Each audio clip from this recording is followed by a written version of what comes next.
ડાંગ જિલ્લા કોંગ્રેસ સમિતિ દ્વારા જિગ્નેશ મેવાણીના સમર્થનમાં આવેદન આપવામાં આવ્યું હતું।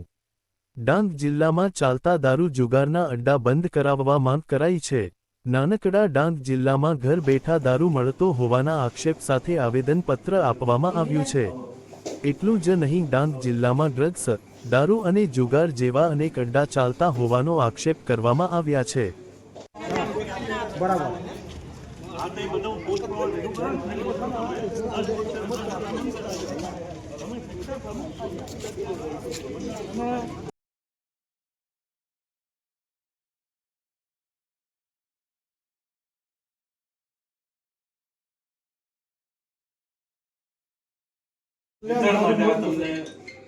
जो પછી મે રેડ પાડસી ફોટો ડાંગ પોલીસ કે કરીએ પછી એમાં પોલીસ કેટલી વાર આપેલું છે પુરાવા હાથે પણ સ્નેહલભાઈ આપેલું છે મીટિંગમાં મેં તો કીધું જ છે કે આ સોલ્યુશન જે વેચાય છે પોલીસની ગાડી હપ્તા લેતી છે જો ફોટા હાથે છે પોલીસની ગાડી અમને દૂરથી ફોટા આવી જાય કે પોલીસની ગાડીઓ આવે છે બરોબર છે બધું અમાર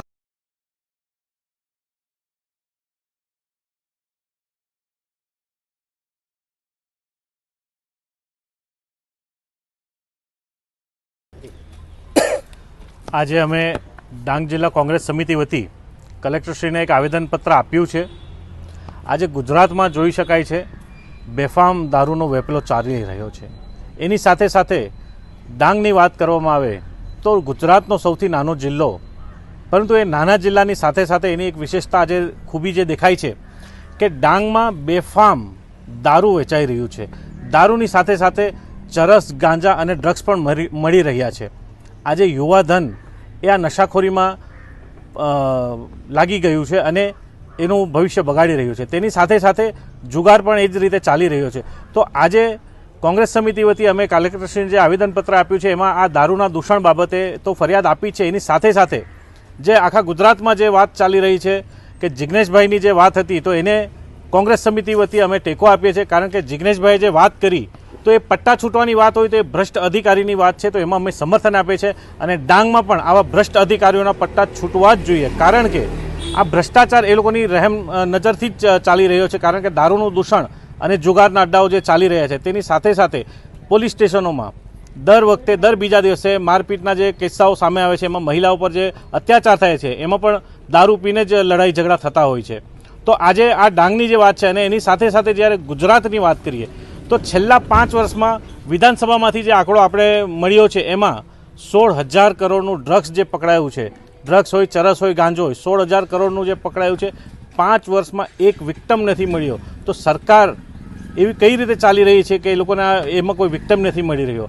અને એની સાથે સાથે જ આજે ડાંગમાં હોમ ડિલિવરીની વાત કરીએ તો એક તરફ 108 આવવામાં કદાચ વાર લાગી શકે, પરંતુ દારૂ તમને 5 મિનિટમાં મળી જશે, એ હાલત છે આ ડાંગની। એટલે અમે કહી રહ્યા છીએ કે ડાંગમાં આ દારૂનો વેપલો બંધ થવો જોઈએ અને એના માટે જવાબદાર ભ્રષ્ટ અધિકારીઓના પટ્ટા તો છૂટવા જ જોઈએ। આવ્યા છે કે ગુજરાતમાં જે બે રોકટોક દારૂની હેરફેર થાય છે અને એ હેરફેરમાં પોલીસની રહેમ નજર નકારી નથી શકાતી, કારણ કે એ હપ્તા લેવાય છે। અને બીજી વસ્તુ જે જિગ્નેશભાઈ જે સ્ટેટમેન્ટ આપ્યું છે એ કરપ્ટ લોકો માટે આપ્યું છે, એનું અમે સમર્થન કરીએ છીએ કે જે કરપ્ટ છે એના પટ્ટા છૂટવા જ જોઈએ, એમાં અમે પણ સમર્થન આપીએ છીએ। એટલે જિગ્નેશભાઈએ જે વાત કીધી એમાં અમે અને કોંગ્રેસ સમિતિ એને સમર્થન આપીએ છીએ। અને એની સાથે સાથે ગુજરાત સાથે ડાંગમાં પણ જે ચરસ, ગાંજો અને ડ્રગ્સનો જે વેપલો વધ્યો છે તો એના પર લગામ કસવામાં આવે એવી અમારી લાગણી માંગણી છે।